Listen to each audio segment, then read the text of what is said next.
So our last pericope in chapter 19 of Revelation, the Apocalypse, starts in verse 17. It's the great dinner of God. And this is one of my favorite pericopes in Revelation because it's so interesting. What's so interesting is who are the main characters of it. Okay? Verse 17, and I stare at to discern an angelic messenger having stood in the sun and croaking as a raven in a great tone, laying forth to all the flying birds in the middle sky, you must come here. You must be led together into the great dinner of God. All right, so what do we have going on here? Well, John sees an angelic messenger having stood in the sun.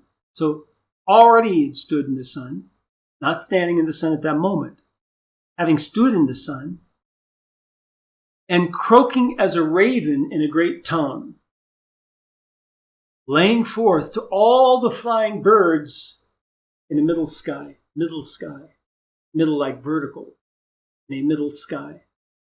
Not the lower sky, or the birds that don't fly for a very long time. Not the higher sky, where birds don't usually fly, but the middle sky. So, scavengers. You must come here. You must be led together into the great dinner of God. This is God's great dinner. And the guests of this dinner are the scavenger birds who fly in the middle sky. Get that? Think about that. Scavenger birds, the birds in the middle sky, are the guests to God's great dinner. This puts a different spin on what we perceive as the dinners of God. Okay? Because they may all be the same thing. They may but all be one and the same. Where God is dishing out retribution for the suffering that the nations, the ethnicities, have put the bride of Christ through, the church, through the persecution, through the bloodshed. And God is vindicating her in this war by the rider on the white horse, culminating in the great dinner of God, where he feeds the flesh of those ethnicities who persecuted her to the birds.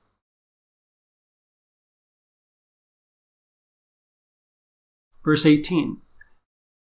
This must be in order that you may eat fleshes of royalties, fleshes of commanders of thousands, fleshes of forcible ones.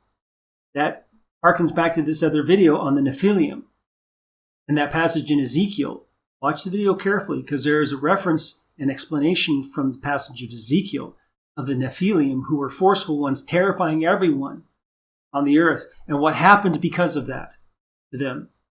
It says specifically, this reminds me of that. And the fleshes of forcible ones. And fleshes of horses and of the ones sitting down upon them.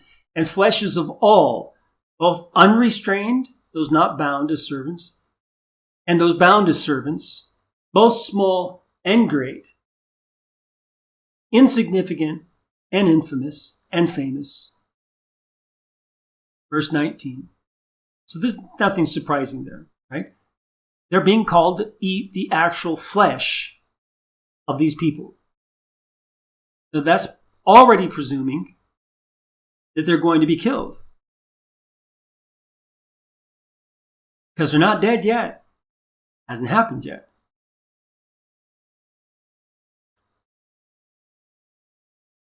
Verse 19, and I stare at to discern the little hunted game animal and the royalties of the earth, and their armies had been led together to make a war in the midst of the one sitting himself down upon the horse and in the midst of his army. So you got the rider on the white horse, and you've got his army, and in the midst of that, it says, these armies have been led together to make war in the midst of that. These are the armies of the little hunted game animal and the royalties of the earth. Royalties of the earth don't just mean kings and queens. It also means dukes and barons and every other kind of royalty, but it also means presidents and any other kind of government. Those are royalties, congressmen, senators.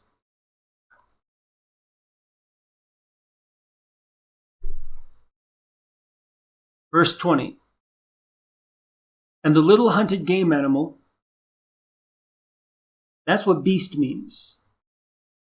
The Greek word behind that is translated beast is one horrible translation, because the Greek word doesn't have that indication that it's some sort of monster from a scary movie. It doesn't have that connotation. It's a wild creature, but it's specifically one that's hunted as game. So it is dangerous. When you hunt a lion as game, it's definitely dangerous hunting that lion.